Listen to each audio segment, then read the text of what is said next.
Maka Komisi 10 saya melihat teman-teman dengan adanya kasus pengangkatan P3K bagi tenaga SPPG ini menjadi momentum untuk loh kalau SPPG aja bisa cepat Ya, diangkat menjadi P3K, mengapa kok guru tidak bisa? Nah, ini Angel, mudah-mudahan ini menjadi bola sodok yang kemudian Presiden menjadi sangat concern, sangat serius.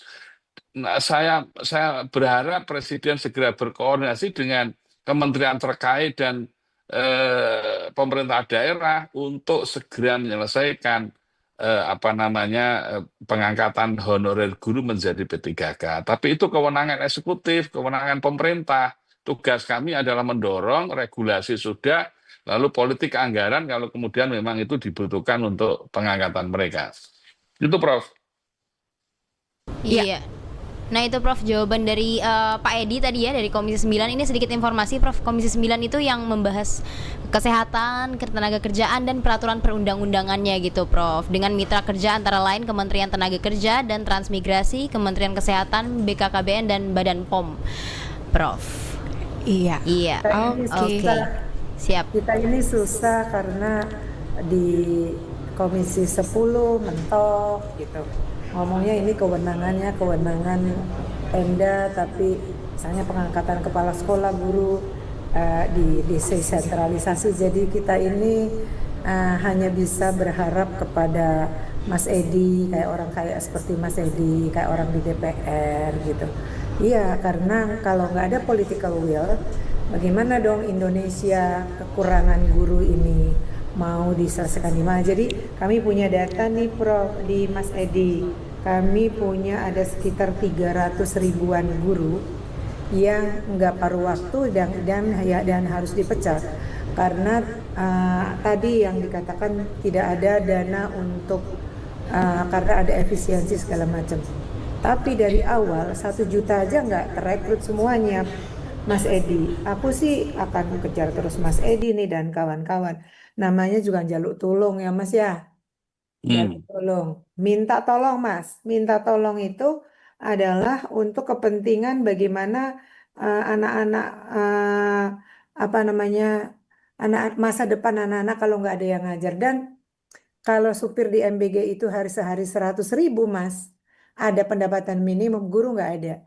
Sehingga kita, apakah kita membiarkan anak-anak itu terlantar nggak ada yang ngajar, ataukah kita ngomong tentang administrasi lah. Aku nggak ada yang lain minta tolongnya sama Mas Edi. Mas Edi dan kawan-kawan of course. Nggak Mas Edi sendiri. Gitu. Prof, kami ingin bertanya satu lagi nih untuk Pak Edi. Jadi tahan sebentar ya Prof. Pak Ya. Edi, terakhir nih Pak, apa sih Pak langkah pemerintah nih dalam upaya pemerataan upah minimum sekaligus menjawab keresahan yang diutarakan oleh Prof Unifah sendiri? Silakan Pak Edi. Ya kalau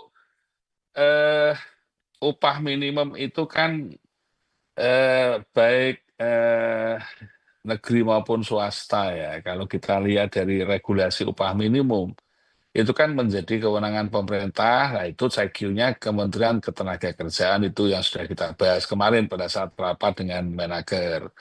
Jadi upah minimum itu dihitung berdasarkan pertumbuhan ekonomi, lalu apa namanya inflasi dan nilai alfa yang ditetapkan oleh pemerintah.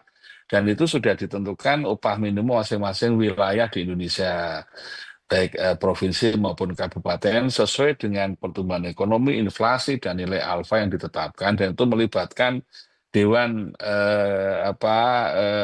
Pengupahan Daerah bersama dengan gubernur masing-masing. Dan itu sudah nilai masing-masing daerah sudah itu. Tetapi secara umum memang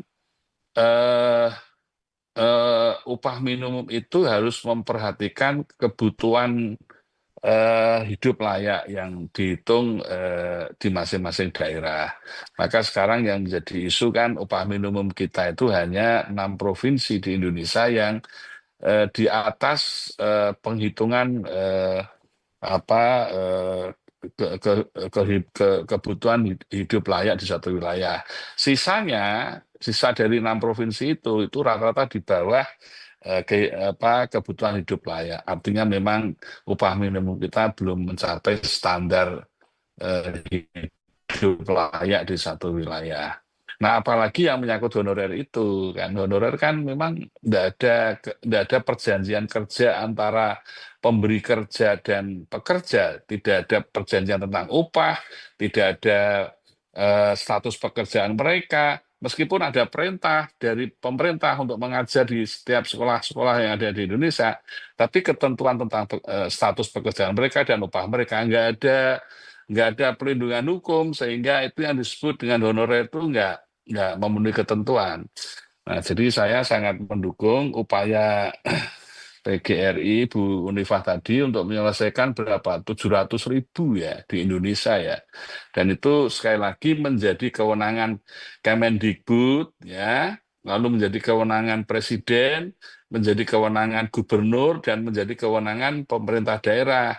Nah, tugas DPR saya ini membuat regulasi. Regulasinya sudah dibuat, disahkan Undang-Undang Nomor 20 Tahun 2023 tentang ASN. Lalu di situ sudah kami endorse bahwa tidak boleh lagi ada pegawai honorer. Pemerintah daerah harus mengangkat honorer itu menjadi P3K. Bahkan kalau daerah tidak mampu, dimasukkan menjadi P3K penuh waktu dan P3K paruh waktu. Nah, setelah kami buat regulasi, ini kemudian kan menjadi wilayah eksekutif kan, Presiden, Gubernur, dan Bupati Wali Kota. Kemudian tugas kami memberikan anggaran sesuai dengan permintaan seluruh kementerian terkait. Jadi itu, maka kalau kemudian Bu Unifah tadi mendorong kami, ya kami hormati, tapi kalau saya pribadi, wewenang kami ada di Komisi 9. Mungkin Bu Unifah akan lebih intensif dengan Komisi 10 dan Komisi 2. Komisi 10 leading sektornya Kemendikbud yang memang memiliki kewenangan terhadap tata kelola guru, dan Komisi 2 yang terkait dengan Menpan RB, BKN, yang dia memang berhubungan dengan pengangkatan dari honorer ke P3K. Jadi mungkin lebih fokus ke situ saja.